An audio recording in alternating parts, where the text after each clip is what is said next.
کہ ظاہر ہے اعلامیے کے اندر بتا دیتے کہ انڈیا نے اگر ہمارا پانی بند کرنا تھا تو ہم نے ان کی سانس بند کرنی تھی. یہ ڈی جی نے خود ہی اعلان کیا تھا. اب پانی تو بند کر دیا. اخبار میں خبر بھی آ گئی، چناب بالکل خشک ہو گیا، چناب ہمارے حصے کا پانی ہے وہ انہوں نے بند کر دیا. ڈاکٹر سمر مبارک مند، کل ہم نے ایک ویڈیو سنائی تھی، وہ تیزی سے سنائی گئی، اس کے لیے معذرت. اس میں وہ یہی کہہ رہے تھے کہ 2 یا 3 بٹن دبانے ہیں اور بس ایسے کر کے جو ڈیم ہیں وہ انڈیا کے اڑ جانے ہیں جہاں پر انہوں نے ہمارا پانی روکا ہوا ہے. بلکہ انہوں نے یہ کہا جاوید چودھری صاحب کو، وہی جاوید چودھری جو کہتے ہیں کہ پاکستان کے اندر 18 سے 19 کروڑ موبائل فون ہیں، ہر موبائل فون 1 یونٹ روز کا خرچ کرتا ہے، جس کی وجہ سے پاکستان کے اندر بجلی کا جو اس وقت پرابلم اور کرائسس ہے وہ کھڑا ہے. ان کے مطابق 18 سے 19 کروڑ یونٹ یا 9 کروڑ یونٹ کم از کم وہ کہتے ہیں روز کے موبائل فون جو ہیں وہ لے لیتے ہیں. اب 2 دانشور بیٹھے تھے، ہمارے لیے تو بہت ہی معزز ہیں دونوں، ڈاکٹر سمر مبارک مان صاحب بھی. ڈاکٹر سمر مبارک مان صاحب کے بارے میں یہ مت بھولیے کہ چنیوٹ سے 2014 میں 2 شریف برادران کھڑے تھے اور ساتھ ڈاکٹر سمر مبارک مند، اور زمین سے انہوں نے پورا لوہے کا ایک پائپ نکال لیا تھا. پوری دنیا میں لوہا اس طریقے سے پائپوں کی شکل میں نہیں نکلتا، آئرن نیچے سے نکلتا ہے ایسی جیسے سونا نکلتا ہے، کروڈ آئل نکلتا ہے. مین وہ ڈیفرنٹ فارم میں ہوتے ہیں، انہیں پروسیس کر کے پھر آپ اپنے کام کی چیزیں بناتے ہیں. وہاں دونوں بھائیوں نے ہاتھ میں پائپ پکڑا ہوا تھا، وہ 4 انچی یا 6 انچی کا پائپ ہوگا، خاصا موٹا. اب مجھے لگتا ہے پرانے زمانے میں کوئی پائپ نیچے دب گیا ہوگا، وہ ان کے ہتھے چڑھ گیا اور انہوں نے کہا کہ وہاں سے لوہا نکلا ہے. $400 ارب کے پتہ نہیں کتنے کا لوہا نکال دیا تھا. لیکن آج کے دن تک پھر نہ ڈاکٹر سمر مبارک مند کبھی چنیوٹ گئے اور نہ ہی کبھی شریف برادران گئے. وہ لوہا دوبارہ کبھی نہیں ملا، آپ کو صرف بے وقوف بنانے کے لیے استعمال کیا گیا. تو اب وہ جو 2-3 بٹن دبانے تھے ان میں سے کوئی بٹن دبائیے، یا چلے وہ بٹن نہیں ہم نے دبانے تو پھر جا کے انڈیا سے بات چیت کر لیجئے. پانی بند ہوا ہے سرکار، نہ کریں بند آپ ان کی سانس، لیکن پانی تو کھلوا لیں. اس پر آپ نے کچھ بتانا تھا، بالکل آپ خاموش رہے، کوئی ٹائم فریم دیں قوم کو. کیونکہ دوسری طرف آپ مارکہ حق سیلیبریٹ کر رہے ہیں، ہر اسکول، ہر کالج، ہر یونیورسٹی، ہر اسٹیڈیم میں آپ قوم کو بتا رہے ہیں کہ ہم نے انڈیا کو تن کے رکھ دیا ہے، ہر جنگ ہم نے ان سے جیت لی ہے. تو پھر سرکار پانی ہمارا بند ہوا ہے اس کو کھلوا لیں، کیونکہ آج کل تو ویسے بھی جشن کے دن ہیں. یا پھر تھوڑی سی اپنی میڈیا مینجمنٹ بہتر کریں، سب کچھ ہی آپ کے نیچے ہے. یہ پانی کی خبریں کیوں لگوا رہے ہیں پھر اخباروں کے اندر کہ انڈیا نے ہمارا پانی بند کیا ہوا ہے؟ اس کی مذمت بھی کروا رہے ہیں حکومت کی طرف سے، وزارت خارجہ بھی مذمت کر رہی ہے. پھر کوئی اپنا کال و فیل ذرا درست رکھیں. ایک طرف قوم کو جشن پہ لگایا ہوا ہے، دوسری طرف آپ ہی کے ادارے بتا رہے ہیں کہ پانی بند ہے. اب قوم افسردہ ہو پانی بند ہونے پہ یا جنگ جیتنے پر خوشی منائے، یہ آپ نے بتانا ہے. پھر کیونکہ اب ساری چیزوں کے اوپر آپ نے اپنے لوگ بٹھا لیے ہیں، اب تو کور کمانڈرز ہی ملک کو چلا رہے ہیں، کیونکہ آپ ہی کا کرنل، بریگیڈیئر، ہر محکمے پر کوئی نہ کوئی آ کے بیٹھ کے آیا، اب سب کو پتا ہے. تو اب کیونکہ ہر جگہ پر آپ کے لوگ بیٹھ چکے ہیں تو آپ نے جواب دینا تھا کہ فیلڈ مارشل صاحب نے ہمیں بتایا تھا 2023 میں کہ 1 سال میں معیشت کو ٹھیک کر دیں گے. اب معیشت کتنی ٹھیک ہے وہ آگے چل کے آپ کے سامنے خبر رکھتے ہیں، لیکن آپ نے وہ نہیں بتایا کہ فیلڈ مارشل صاحب سے ہمیں یہ بتایا جاتا ہے کہ کور کمانڈر کانفرنس میں بڑی کھل کے بات ہوتی ہے. تو کیا کسی کور کمانڈر نے فیلڈ مارشل سے پوچھا کہ حضور آپ نے 1 سال کا وعدہ کیا تھا، 1 نہیں، 2 نہیں، 3 نہیں، 14 سال گزرنے والا ہے، معیشت ٹھیک نہیں ہوئی، تو اب اس کا کیا کرنا ہے؟ کیا فیلڈ مارشل صاحب کی اس ناکامی پر ان کو کوئی ریپریمانڈ کرنا ہے، ان کو کوئی شوکاز نوٹس جاری کرنا ہے، ان کے خلاف کوئی کارروائی کرنی ہے، یا اس جرم کی پھینٹی بھی عام عوام کو ہی لگانی ہے؟ آگے بڑھتے ہیں.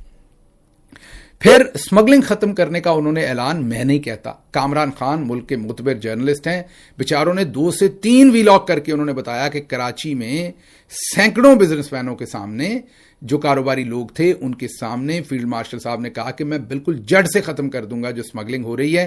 اور میں نے صدرن کمانڈ جو ہے، جو کوئٹہ میں کور کمانڈر ہیں، ان کو کہہ دیا ہے کہ بارڈر سیل کر دیں. اس کے بعد بزنس ریکارڈر نے بتایا کہ ان کے اس اعلان کے بعد جو اسمگلنگ تھی وہ 15% اور بڑھ گئی. ابھی بھی سب کو بتایا کہ بھرپور طریقے سے اسمگلنگ ہو رہی ہے. کیا اس کا آپ نے فیلڈ مارشل صاحب سے پوچھا؟ اس کے بعد کور کمانڈر کانفرنسز کو ایس آئی ایف سی کی کارکردگی کے بارے میں بھی پوچھنا چاہیے. ہم نے $100 ارب لانے تھے، لیکن ہم تو مانگتے پھر رہے ہیں. ابھی $3 ارب ہم سے مانگے گئے تھے باہر بھیجنے کے لیے، یو اے ای نے واپس مانگے تھے تو ہم نے سعودی عرب سے لے کے وہ واپس دیے. ہمارے پاس کوئی پیسے نہیں ہیں، آئی ایم ایف کے اوپر کام چل رہا ہے ہمارا. تو وہ ایس آئی ایف سی کی ناکامی، اس میں سارے آپ ہی لوگ بیٹھے ہوئے ہیں. فیلڈ مارشل صاحب نے ایک جنرل صاحب کو اس کا کوارڈینیٹر بنایا ہوا ہے. آپ ہی کے پاس ایس آئی ایف سی کا سارا کام ہے کیا اس میں کوئی انویسٹمنٹ آئی؟ یہ جو فیلئر ہے آپ کے کور کمانڈرز کا، اور کانفرنس ظاہر ہے انہی کی ہو رہی ہے، اس میں کیا وہ چیز ڈسکس ہوئی؟ کسی سے سوال پوچھا؟ کسی پر ذمہ داری جو ہے وہ فکس کی گئی؟ کیونکہ ہمیں یاد کیجئے ایمان دورانی تھا شاید کیپٹن صاحبہ کا، جو ایسے کر کے کہہ رہی تھیں کہ جو کرتے ہیں پاکستان کے وسیع تر مفاد میں کرتے ہیں، تو یہ ذرا پاکستان کے وسیع تر مفاد میں پوچھ دیجئے گا. ذرا آگے بڑھتے ہیں. فیلڈ مارشل کی سربراہی میں بننے والا بلند و بانگ جو ظاہر ہے اس سارا معاملہ تھا ایک گرین انیشیٹو کا. یاد ہوگا ہرا کچور ہوتا ہے بہت ہی زیادہ ہرا رنگ، پنجابی میں ہم اسے ہرا کچور کہہ دیتے ہیں. تو ہرا کچور رنگ کا ڈریس پہن کے باجی مریم بھی وہاں پر پہنچی تھی. یہ وہ بات نہیں ہو رہی جہاں پر لائف سٹاک اور ہارس اینڈ کیٹل شو وغیرہ کا شو تھا، رش کے کمر چلا تھا، وہ لاہور میں تھا. یہ باجی ساؤتھ پنجاب گئی تھی ہرا کچور کپڑے پہن کے، وہاں فیلڈ مارشل صاحب بھی تھے، وہاں پر گرین انیشیٹو کی پٹی کاٹی گئی تھی. اب ہمارے پاس اطلاعات ہیں کہ بہت سارے لوگ جنہوں نے ملی بھگت سے وہ زمین لی تھی، سینکڑوں ایکڑ انہوں نے آگے منافع پر دوسرے لوگوں کو بیچ دی. مطلب اس کے اندر بھی گھوٹالہ ہے، اس کے اندر بھی اور کچھ نہیں ہے. کیا کور کمانڈرز نے سوالات پوچھے کہ یہ سب کچھ کیا ہو رہا ہے؟ میرا خیال ہے کہ نہیں پوچھے گئے، کسی نے ان کی کارکردگی کے اوپر وہاں سوالات نہیں پوچھے. پھر ہمیں محسن نقوی صاحب نے بتایا کہ $100 ارب کی پیسہ جو ہے $100 ارب پاکستان سے پچھلے 3 سالوں میں، مطلب فیلڈ مارشل کے ٹائم میں پاکستان سے منی لانڈر ہو کر باہر چلا گیا. انہوں نے کہا 2 لوگوں کو پکڑیں گے تو ساری انفارمیشن سامنے آ جائے گی. دوسری طرف آپ ہی کے وفاقی وزیر کیسر شیخ کہتے ہیں ٹیلی ویژن پر آ کر کہ ان کے جاننے والے لوگوں نے حوالہ ہنڈی مطلب منی لانڈرنگ کی ہے اور UAE میں پیسہ بھیجا ہے. اب شیخ صاحب سے بلا کے پوچھ لیں کہ ان کے کون سے 2-3 لوگ ہیں یا 4 ہیں یا 10 ہیں جنہوں نے وہ پیسہ بھیجا ہے.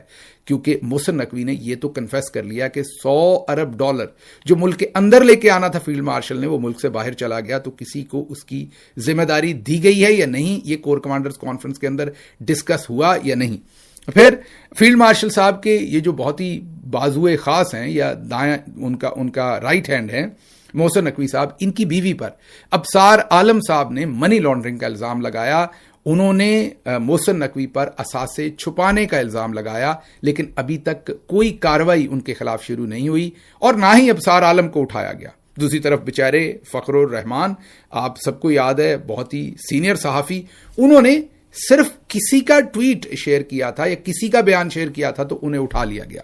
محسن نقوی کے اوپر باقاعدہ منی لانڈرنگ کا الزام لگایا ابصار عالم نے، اور اس کے ساتھ ساتھ ان کی بیگم پر، اور اس کے ساتھ ساتھ یہ بھی الزام لگایا کہ محسن نقوی نے آرمی چیف کا جھوٹا نام استعمال کیا کانسٹیٹیوشن 1 کی بلڈنگ کو خالی کرانے میں. مطلب متعدد الزامات سخت ترین لگے، لیکن کسی نے ابھی تک ابصار عالم صاحب کو نہیں چھیڑا. میں نہیں چاہتا کہ انہیں چھیڑا جائے.